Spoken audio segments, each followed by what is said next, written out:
Bon après-midi madame, bon après-midi monsieur, bienvenue sur Afrique Today, c'est votre émission préférée, l'invité du dimanche. Alors l'invité du dimanche, c'est votre émission qui passe tous les dimanches sur Afrique Today. Vous pouvez nous regarder en même temps sur 4 plateformes, Facebook, YouTube, Twitter et sur notre website www.afriquetoday.com. Téléchargez nos applications sont déjà disponibles sur toutes les Smart TV. Je vous rappelle que Afrique Today, c'est la Web TV basée aux États-Unis. Alors aujourd'hui, nous allons parler des chefferies traditionnelles.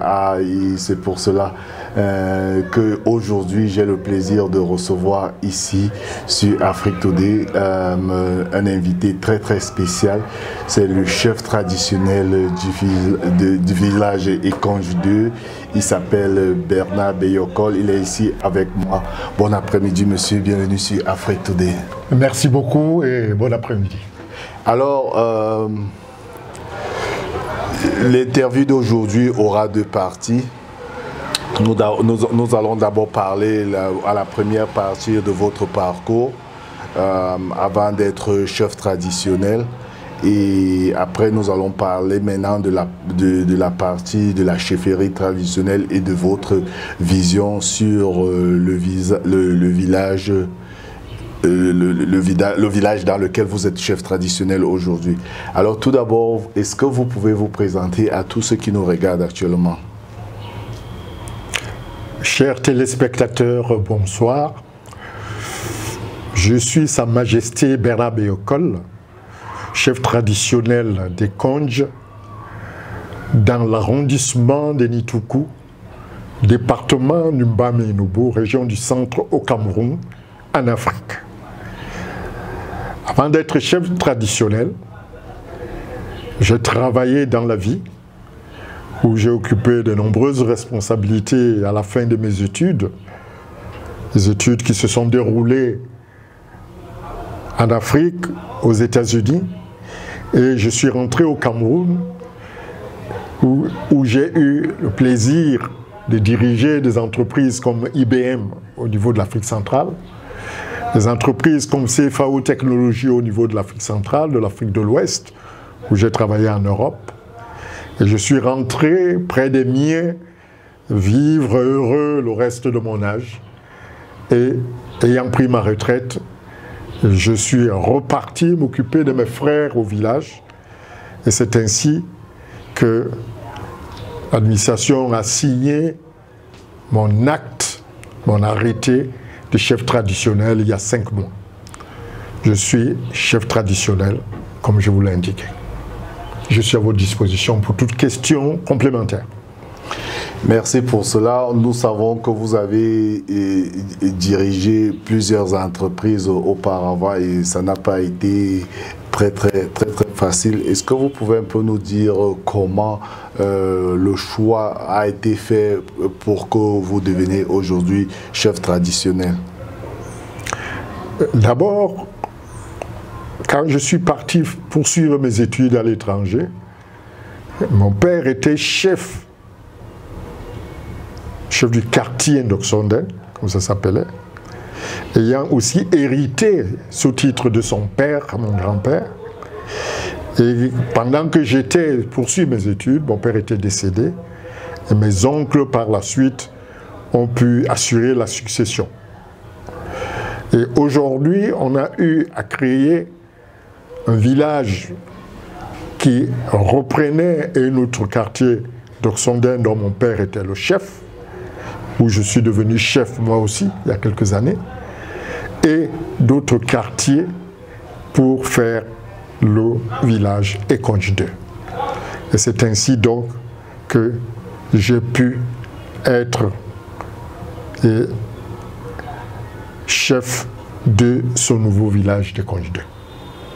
Alors, il faut aussi rappeler à tous ceux qui nous regardent aujourd'hui qu'à part être nommé chef des Konji, vous êtes aussi chevalier de l'ordre de la valeur, un honneur que le président de la République vous a donné. Racontez-nous un peu cela, parlez-nous un peu de cette médaille-là. Oh, j'ai eu plusieurs médailles. Celle des chevaliers, c'est la toute première. Okay. J'ai eu il y a plus de 20 ans, 25 ans. Donc, au Cameroun, il y a une hiérarchie dans les médailles, octroyées par la grande chancellerie.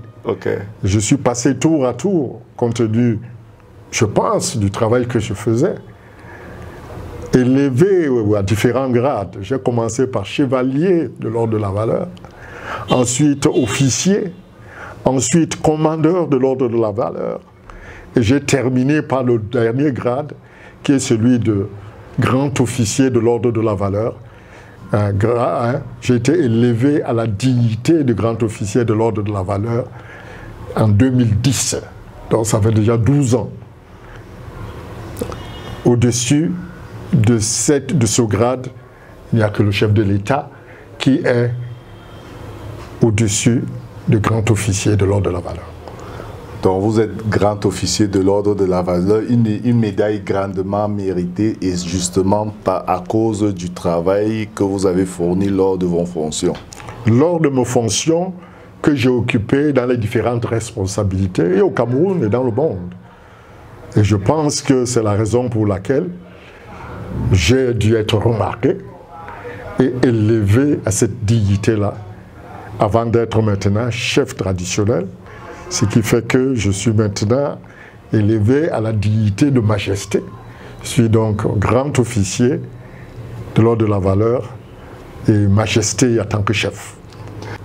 Il y a beaucoup de gens qui se demandent, et je voulais aussi parler de votre expérience dans cette compagnie américaine d'informatique où vous étiez directeur général. Je me rappelle plus de nom, peut-être vous allez m'aider. IBM. IBM, voilà.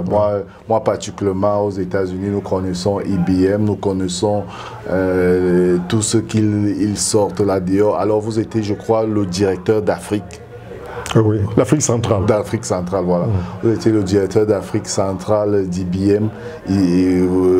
Parlez-nous un peu de cette expérience aussi. Ça a été une expérience très enrichissante, très intéressante. J'ai commencé comme ingénieur de base. J'avais soutenu une thèse au niveau de l'informatique.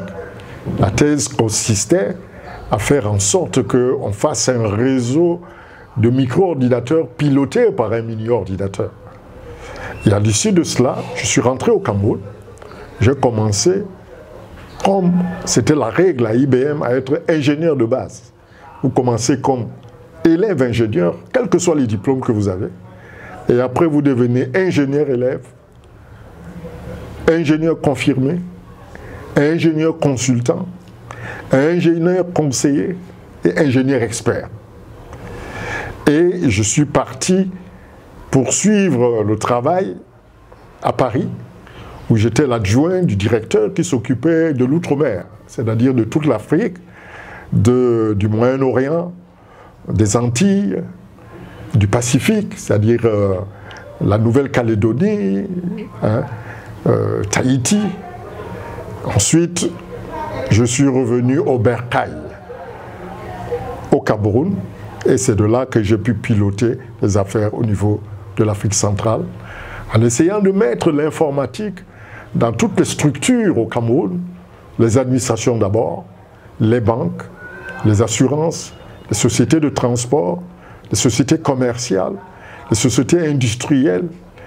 Tout ce qui pouvait être informatisé et simplifier ainsi la vie des gens, la vie des entreprises et la vie des gens en général. Et par la suite, j'ai intégré un autre groupe, le groupe CFAO, avec la création de CFAO Technologies, toujours dans la recherche de solutions avancées, de technologies, de solutions informatiques et de solutions d'avenir. Et j'ai pu rouler à travers l'Afrique, ce qui m'a permis d'avoir une vaste connaissance de toute l'Afrique. Merci pour cela. Je vous rappelle que c'est donc toujours Afrique Today et vous regardez votre émission préférée, l'invité du dimanche. Et aujourd'hui, nous parlons des chefferies, des chefferies traditionnelles et nous allons continuer à parler de cela au courant de cette émission. Tout d'abord, nous allons prendre une pause publicitaire, le temps pour nous et de souffler un peu. Et lorsqu'on reviendra, nous allons vraiment parler, nous allons entrer dans plus de profondeur, de parler de la chefferie des Conches 2. Restez connectés sur Afrique Today. On se retrouve tout à l'heure, juste après une pause publicitaire.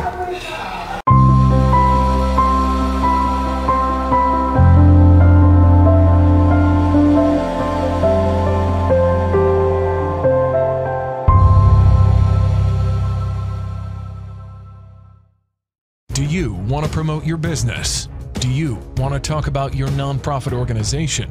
Do you want to talk about your culture? Introducing the online web TV, Afrique Today. We are live every Sunday at 3 p.m. You can watch us live at the same time on 4 platforms: Facebook, YouTube, Twitter, and using the Afrique Today app. Download our app today for Android or Apple. Promote your business today. For more information, go to www.afriquetoday.com. Afrique Today, the best of digital TV.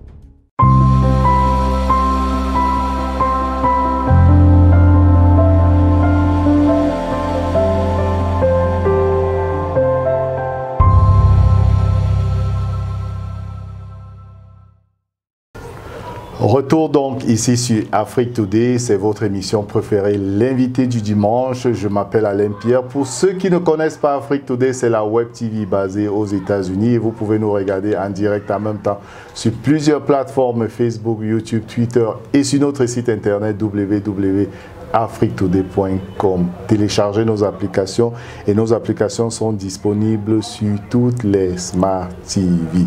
Alors aujourd'hui, j'ai l'honneur et le plaisir de recevoir ici sur Afrique Today Sa Majesté Béokol Bernard qui nous parle un peu du village Ekonj.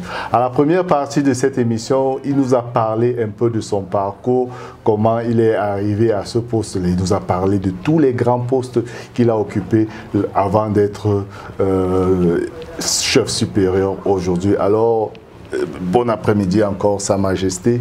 Nous sommes de retour sur le studio. Alors, vous avez été donc par un décret nommé chef du village Ekonj. Qu'est-ce que ça vous fait déjà? D'abord, l'élévation au titre de chef, ce n'est pas un décret. Okay. Ce n'est pas un décret. Il y a donc une consultation qui se fait. Et à l'issue de la consultation, il y a un arrêté qui est donc d'homologation, qui est signé par l'autorité administrative. À l'occurrence, à ce qui me concerne, par le préfet du Mbambe-Enubu. Et cet arrêté a été signé le 13 avril 2022, avec effet au 5 avril 2022. Voilà comment ça se passe au niveau de l'aspect procédure.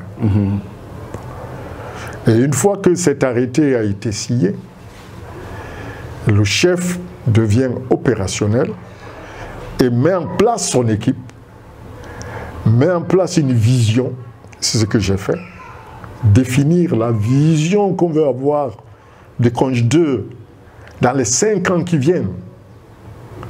Et nous l'avons devenu très simple. Nous voulons que ça soit un paradis sur terre. C'est-à-dire que les habitants, les gens qui passent par là, soient au paradis. C'est-à-dire que la vie doit être belle. C'est-à-dire que les aspects santé, les aspects route, les aspects traditionnels, les aspects culturels, les aspects d'éducation soient pris en compte pour faire des gens heureux. Et nous avons arrêté cette vision, nous l'avons partagée avec les différents chefs de quartier et nous avons défini une feuille de route. Voilà ce que nous avons fait. Et si vous voulez avoir des précisions là-dessus, vous me posez les questions et je vais vous dire. D'accord, oui, avant de parler de la feuille de route, je vous rappelle que cette émission est regardée par beaucoup de gens de la diaspora et certaines personnes ne connaissent pas comment est divisé Éconge 2. C'est quoi Éconge 2? Quels sont les villages qui font partie d'Éconge 2?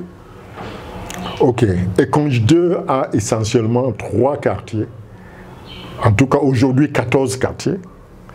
Il y avait 3 aires géographiques, Doksonden, Nikung et Ikobi. Aujourd'hui, nous avons 14 quartiers avec à leur tête un chef de quartier, c'est-à-dire une chef d'une grande famille. Et au-dessus, il y a donc le chef traditionnel que je suis. Je pense que je ne vais pas fatiguer les gens en leur donnant la liste des 14 quartiers, parce que ça n'a pas d'intérêt d'avoir des noms qui sont alignés. Mais il faut qu'ils sachent qu'il y a 14 quartiers qui composent ce village. Ok, merci beaucoup. Alors maintenant, vous êtes aujourd'hui chef traditionnel d'Éconge 2. Parlez-nous un peu de votre vision du développement d'Éconge 2. Comme je vous l'ai dit tout à l'heure, je vous ai expliqué que notre vision, c'est de faire que dans les 5 ans qui viennent, Éconge 2 soit un paradis terrestre. Ça veut dire quoi, de façon concrète? Que toutes les routes qui traversent le village soient des routes carrossables en toute saison. Parce que quand il n'y a pas de route, il n'y a pas de développement. Deuxième point, il faut qu'au niveau de la santé, les choses soient prises en main. Nous avons actuellement un centre de santé et nous voulons aller plus loin, faire en sorte que dans chaque famille, il y ait un minimum de médicaments dans une boîte à pharmacie, de manière à ce que dès que quelqu'un est malade, avant d'aller dans une formation hospitalière, qu'il soit pris en charge immédiatement. Et nous allons donc former des infirmiers, entre guillemets, par famille. C'est le point santé.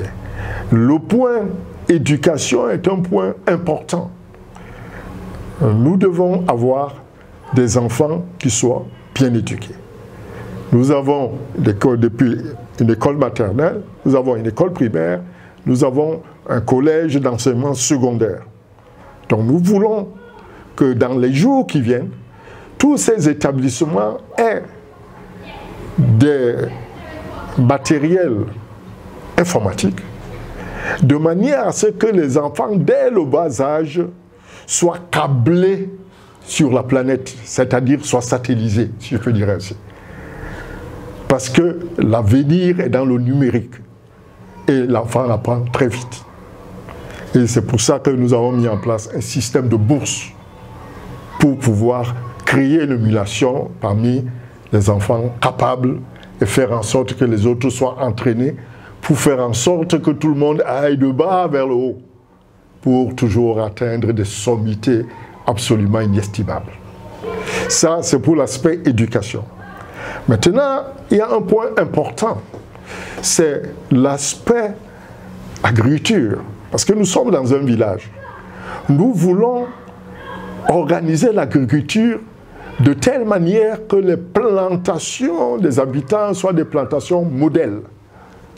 Et c'est pour ça que nous venons d'organiser un concours pour primer les 3 plantations les mieux entretenues du village.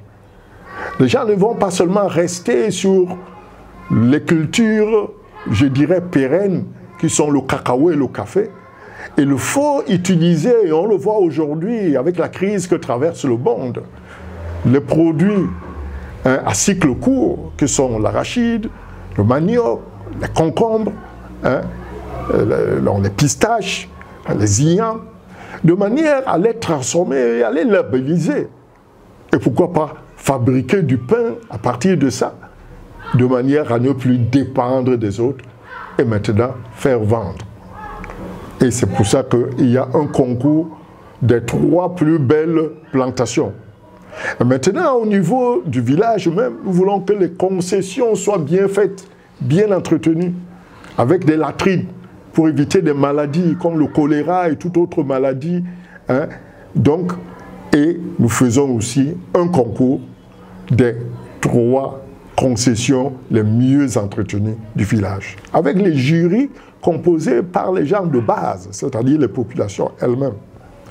Et chose plus importante encore, nous voulons qu'il y ait la sécurisation des terres, parce que 70% des problèmes que nous avons aujourd'hui dans les tribunaux du Cameroun concernent le foncier. Donc, nous voulons qu'on s'organise pour pouvoir faire en sorte qu'on identifie tous les terrains des uns et des autres et créer un fichier cadastral du village. Et avec la géolocalisation, j'ai parlé du numérique tout à l'heure, et faire en sorte que l'enfant qui est loin, à Washington par exemple, eh bien, une fois qu'il aura son lopin identifié avec une adresse satellitaire, il peut venir tout seul, même si son père est décédé depuis 3 ans, et il retrouve son terrain sans qu'il ne soit floué. C'est la sécurisation des terres. Et enfin, et surtout, la pérennisation de nos cultures, de nos traditions. Parce que nos contes, nos proverbes, eh bien, nos fables sont ignorées par les jeunes générations, puisque la tradition africaine est essentiellement une tradition de l'oralité. Et donc, nous voulons passer à quelque chose qui est de l'écrit et de la vidéo. Nous avons donc nommé un patriarche qui connaît au bout de doigts toutes nos traditions. On va écrire tout ça et sortir des documents écrits et enregistrer de manière à ce que les gens puissent écouter et dans notre langue. Et c'est pour ça qu'il y a un forum sur l'apprentissage de la langue Tounen qui est créé pour permettre aux gens de s'approprier les cultures. Car, disait le sage, hein, l'homme n'est rien sans sa culture, et la culture est ce qui reste quand on a tout oublié. Je vous remercie, Sa Majesté. C'était vraiment une explication. Alors, selon vos actions que nous avons remarquées, que vous êtes déjà en train de faire dans votre très grande vision sur le village Ekonge, nous avons déjà remarqué la première innovation que vous avez faite, c'était l'éclairage du village. Parlez-nous de ça et comment des gens de la diaspora peuvent participer à ce programme d'éclairage du village. Nous avons commencé par désigner des responsables par comité pour travailler. Il y a un comité de développement avec un responsable. Il y a un comité de la diaspora mondiale avec un responsable qui se trouve par hasard être vous. Okay. Donc, vous êtes à Washington, il s'agit maintenant de réunir toute la diaspora de la planète pour que chacun y mette du sien dans le développement. Nous avons donc l'éclairage, par exemple, qui doit être fait, parce que nos parents, à l'époque, le soir, au clair de lune, ils racontaient de belles histoires, les fables, les contes. Et nous, nous voulons qu'il y ait un lampadaire, pratiquement, devant chaque groupement de maisons, pour que les gens, au clair du soir, quand la lune n'existe pas, mais que ce soit maintenant éclairé par les nouvelles technologies, puissent s'associer, boire un peu de vin de palme, fumer un peu de sa pipe et raconter des histoires qu'on va retenir pour le futur et surtout trancher les problèmes du village. Et nous comptons beaucoup sur la diaspora. Parce que si chacun de vous, au niveau de la diaspora, arrive à nous fournir 2 lampadaires, un lampadaire complet avec le poteau et tout solaire, c'est dans les 200 000 francs CFA, pas plus. Et nous ne pensons pas que ce soit trop de demander à chacun de nos enfants d'envoyer un lampadaire, 2 lampadaires, 3. Nous avons besoin de 200 lampadaires. Et nous allons les avoir. Nous allons nous battre, chacun avec ses moyens. Nous aurons ainsi ce que nous appelons un village étoilé, en toute saison. Voilà à ce qui concerne l'aspect éclairage, parce que quand vous êtes dans le noir, vous êtes déjà quasiment mort.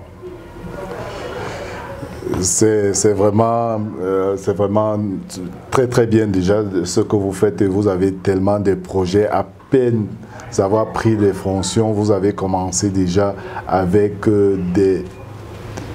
des actions concrètes. Donc parlez-nous un peu de l'embellissement du village et de défrichage du village que nous avons remarqué dernièrement lorsqu'on a fait un tour en Dexondé. Alors vous avez dû remarquer qu'actuellement, bien que les routes ne soient pas bitumées, nous voulons qu'elles soient carrossables en toute saison. Et pour ce faire, premièrement, nous devons nettoyer tous les abords de route, curer les rigoles. Et moi, le premier, je vais avec tout le monde, avec ma machette, avec des pelles, avec des pioches, faire ce travail avec plaisir, puisqu'à la fin, on se partage un verre de vin de palme. Et maintenant, boucher les trous qui sont sur la chaussée, ce que nous avons appelé opération route sans nid de poule. L'autre étant opération nickel. Et quand on traverse les écoles, on traverse les lieux publics, qu'on les nettoie aussi, on appelle ça opération lieu public nickel. Donc tous les jeudis, nous faisons ça. Wow. Merci, nous allons prendre une petite pause et lorsque nous reviendrons, nous parlerons d'une autre fonction que vous occupez toujours dans le département du MAM, juste après cette pause publicitaire. Merci d'être connecté sur Afrique Today.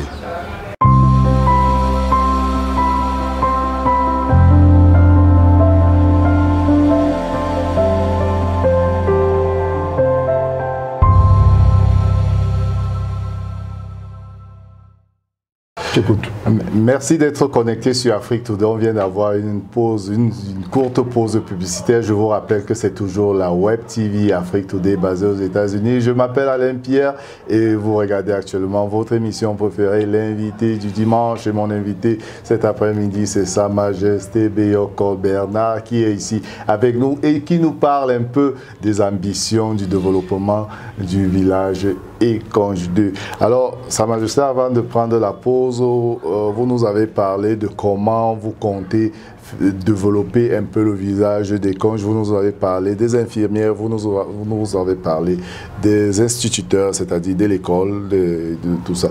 Alors, vous dites qu'il faudra qu'il y ait des infirmières par famille. Bon, à propos des instituteurs, je ne suis pas un peu sûr.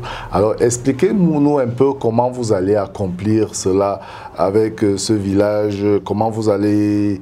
Et ils auront des formations spéciales ou alors comment tout cela va se passer?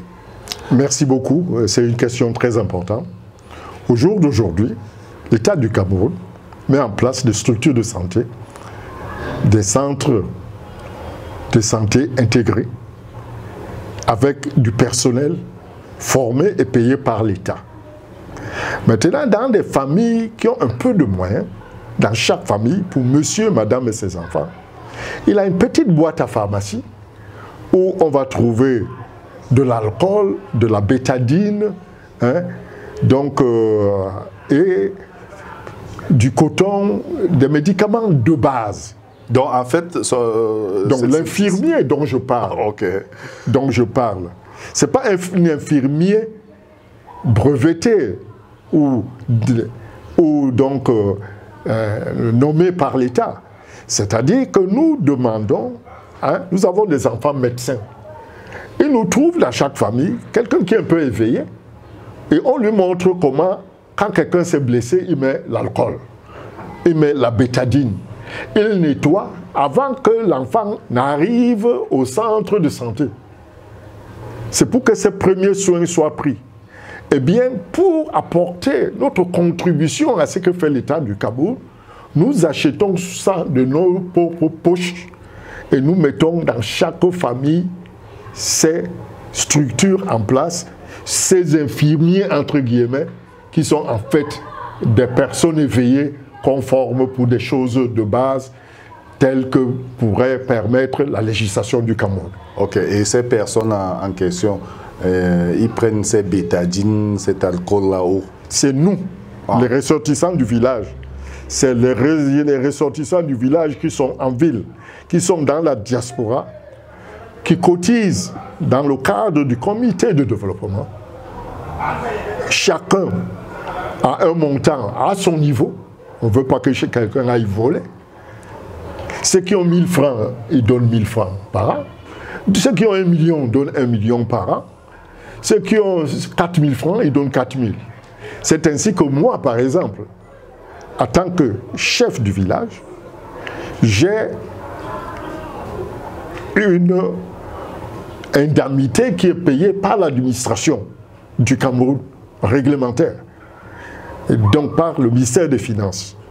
Eh bien, j'ai décidé de façon souveraine que cet argent-là, je ne l'utilise pas pour moi, je mets à la disposition du village pour résoudre ces points-là. Et je souhaite que chacun de nous, de ces ressortissants, mette quelque chose.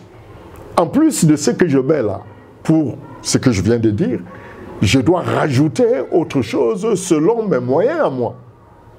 Et sans que cela ne soit obligatoire, nous souhaitons vivement que la solidarité africaine puisse y aller de l'avant. Et nous avons une formule qui a été héritée par nos parents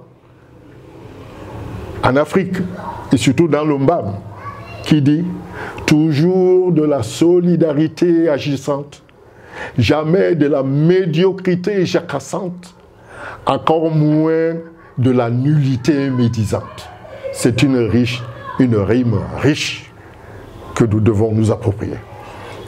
Alors là, nous venons de parler des infirmiers. Maintenant, parlons des, comment on les appelle, les instituteurs ou les maîtres. Comment cela va se passer? Au niveau des instituteurs ou des maîtres, l'État, normalement, envoie des instituteurs et des professeurs, par exemple, en ce qui concerne le collège. Mais nous avons constaté que c'est en quantité insuffisante. Et pour que la facture ne soit pas très lourde au niveau de parents d'élèves, nous préconisons que nous cotisions une quote-part pour payer les vacataires qui sont là en train de travailler pour nos enfants.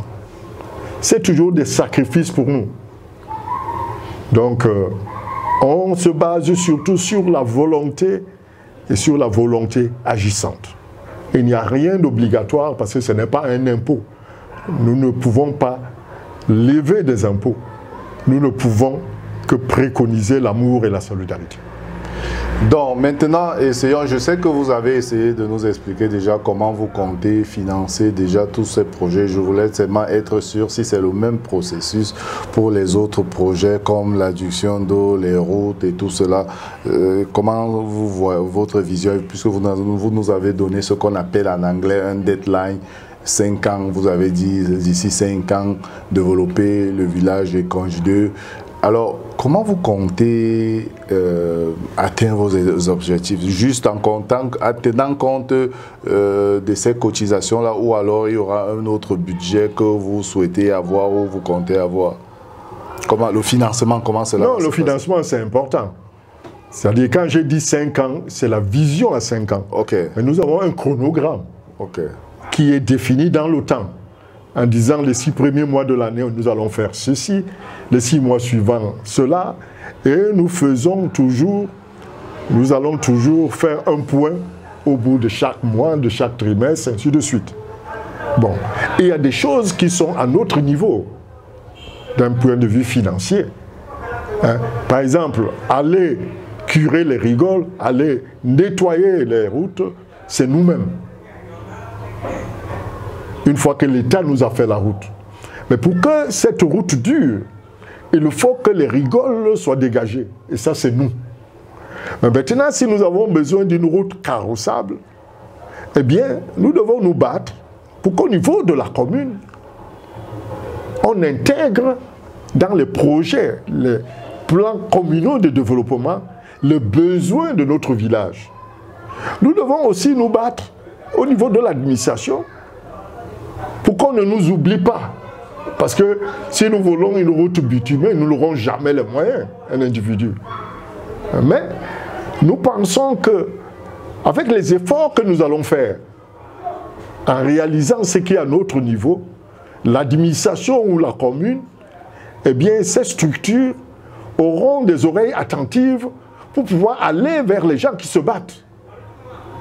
Pour faire en sorte qu'on bitume la route, pour faire en sorte qu'ils aient des points d'eau, ou en sorte qu'ils aient même des châteaux d'eau. Mais on n'aide que ceux qui veulent être aidés. Donc nous devons nous aider avant de demander l'aide. Et on va plus loin au niveau donc de la diaspora pour leur dire voici ce que les pauvres cultivateurs font, vous faites quelque chose. On sait par exemple qu'en Afrique de l'Ouest, au Mali, au Niger, au Sénégal, le grand développement est fait par la diaspora. Maintenant, il y a des ONG et des entreprises dans le monde qui, voyant ce que des pauvres villageois font, peuvent avoir l'oreille attentive et nous apporter les moyens. Donc, c'est comme ça que nous pensons que nous allons nous battre pour réussir. Voilà, de façon synthétique, notre plan d'action, se basant d'abord sur nous-mêmes et ensuite sur les autres qui, ayant vu ce qu'on aura fait, vont certainement faire quelque chose. Merci pour cela. Alors là, nous allons, merci Sa Majesté, nous allons donc passer à une autre étape de cette interview parce que notre interview tue déjà à sa fin.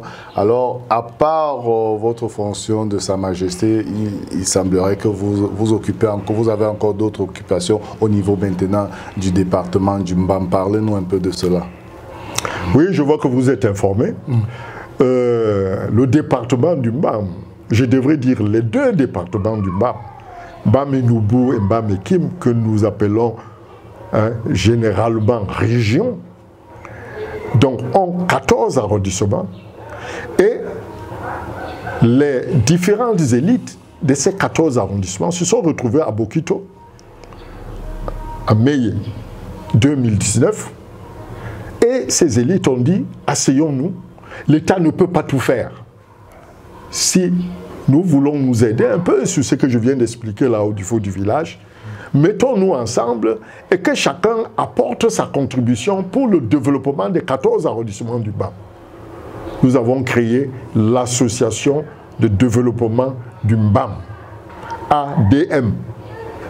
Et je suis le président du bureau exécutif de l'association de développement du Mbam. Et à ce titre, il y a le même problème que j'évoquais pour le village, mais maintenant pour un ensemble de villages. Nous avons fait le tour des 14 arrondissements dans le Mbam et Noubou et dans le Mbam et Kim. Il a été à Yoko, Ngambetikar, Nituku, Bokito, Goro, Bangassina, Kiki, Ombessa, donc un peu partout. Et nous sommes revenus avec 3 projets majeurs demandés par les populations. Et aujourd'hui, nous essayons de nous battre ensemble pour pouvoir aller 3 projets par arrondissement, vous multipliez par 14. Hein? Donc, et sur cette base-là, nous nous sommes assis, nous sommes en train de travailler, et nous nous sommes rendus compte dès le premier jour, en faisant le tour, que la plupart de nos établissements secondaires n'avaient pas d'ordinateur. Or, le monde d'aujourd'hui, si vous n'avez pas d'ordinateur, vous êtes ce qu'on appelle un analphabète du XXIe siècle. Vous êtes en dehors de la civilisation. Nous avons cotisé ensemble, les ressortissants de ces 14 arrondissements, et nous avons mis en place des ordinateurs dans les établissements de ces 2 départements. Nous nous sommes rendus compte, avec le Covid-19, le corona, que si nous ne faisions rien, les enfants allaient mourir À l'époque, il fallait que les gens reprennent l'école avec des masques. Nous avons cotisé 30 000, acheté 30 000 masques que nous avons distribués aux enfants qui étaient en terminale, en première, en troisième et au cours moyen 2, dans tous les établissements des deux Mbam. Nous avons eu à acheter des lits, des appareils médicaux, des médicaments pour livrer dans des hôpitaux de ces 14 arrondissements. Toujours au niveau de population. Ceci en renfort avec ce que l'État donne. Mais nous savons que l'État a des moyens limités. Je vous dis, c'est toujours la même philosophie. Des moyens limités. Nous avons eu un problème avec une tornade qui a emporté en une nuit 150 maisons à Bafia. Nous nous sommes réunis, nous avons dit, nos frères et sœurs ne peuvent pas dormir dans la rue sous la pluie. Et nous avons cotisé pour acheter les tôles, les lattes, les clous pour aider ces personnes. Et nous avons décidé que chaque année, pour pouvoir primer l'excellence, nous allons prendre les meilleurs au baccalauréat dans chacun des 14 arrondissements et donner des bourses. Nous l'avons fait il y a 2 ans, nous l'avons fait l'année dernière et nous sommes en train de le faire cette année, maintenant que nous venons d'avoir les résultats du baccalauréat. Nous avons dit qu'il faut aller plus loin parce que la plupart de ces choses, c'est du périssable. Nous avons dit que pour apporter un support à l'État, nous allons construire un pavillon de santé dans chacun des hôpitaux des 14 arrondissements et remettre ça à la disposition de l'État. Nous avons dit que la culture, c'est-à-dire ce qui est dans la tête, ce qui fait l'essence et la quintessence de tout citoyen, c'est important. Nous avons décidé de construire 14 musées. Ce que nous avons appelé l'opération BAM sur orbite. Nous sommes en train de nous mobiliser aujourd'hui pour pouvoir avancer. Et nous avançons petit à petit. Nous avançons sûrement. Hein, il faut convaincre beaucoup de gens. Hein. Il y a des mamans qui donnent 2000 francs, pendant qu'il y a des messieurs qui donnent 3 millions, 4 millions, 5 millions, 8 millions, chacun selon ses moyens. Car la solidarité, c'est cela. Et nous avons retenu la leçon d'Alexandre Dumas, qui se serait inspiré le long des berges du Mbam, quand il écrivit son esprit, se serait inspiré quand il écrivit son livre, Les Trois Mousquetaires, à savoir un pour tous, tous pour un. Voilà ce que nous avons décidé de faire dans le Mbam. Un pour tous, tous pour un. Alors ce que nous disons à la diaspora, c'est valable pour Écorche 2, c'est valable pour tout le Mbam. Nous disons, n'oubliez pas vos origines. Quand vous êtes bien quelque part, on disait que quand ton frère est en haut du prunier, celui qui est en bas, c'est qu'il va sucer un peu de la prune. Donc, vous êtes là-bas, dans ces pays lointains, faites en sorte que vos frères et vous-même, vous développiez ensemble et que vous regardiez dans la même direction. Avec ça, vous irez toujours très loin, plus haut et très vite. Je vous remercie. Merci, merci, merci. Merci, Sa Majesté. Je crois que ce n'est pas la dernière fois qu'on aura une interview sur place. Nous allons encore envoyer notre équipe basée à Douala venir prendre une interview ici dans ce magnifique bureau. Certainement, notre rédacteur en chef qui est ici aujourd'hui avec moi, il a tellement de questions à vous poser et je crois que nous allons revenir et nous allons refaire une interview. Donc, merci à ceux qui se sont connectés aujourd'hui, mais vraiment merci Sa Majesté pour votre interview. Merci beaucoup. Ce que je peux vous dire, c'est que la prochaine fois, si vous m'avisez à temps, je vais faire venir les membres du Conseil des sages, qui sont les différentes notabilités dans le Mbam, les membres d'honneur, et vous pourrez interviewer toutes ces personnalités que vous connaissez, plus les gens du bas peuple, pour voir comment on peut aller de l'avant. D'accord. Merci. Merci Sa Majesté. Donc, c'est donc ici donc que s'achève cette émission, l'invité du dimanche. Je vous rappelle que nous avions ici comme invité Sa Majesté Beyokol Bernard, qui nous a donc parlé non seulement du développement des Écanges 2, mais aussi du Mbam en général, parce qu'il est aussi président d'une grande association du Mbam. Alors, pour ceux qui viennent de se connecter, je crois que vous regardez donc Afrique Today, la web TV basée aux États-Unis. C'est l'invité du dimanche et vous pouvez nous regarder tous les dimanches à partir de 15h. Comment faire pour nous regarder? Nous sommes en direct en même temps sur 4 plateformes, Facebook, YouTube, Twitter et sur notre website www.afriquetoday.com. Je m'appelle Alain Pierre et j'espère vous retrouver certainement dimanche prochain. Ciao.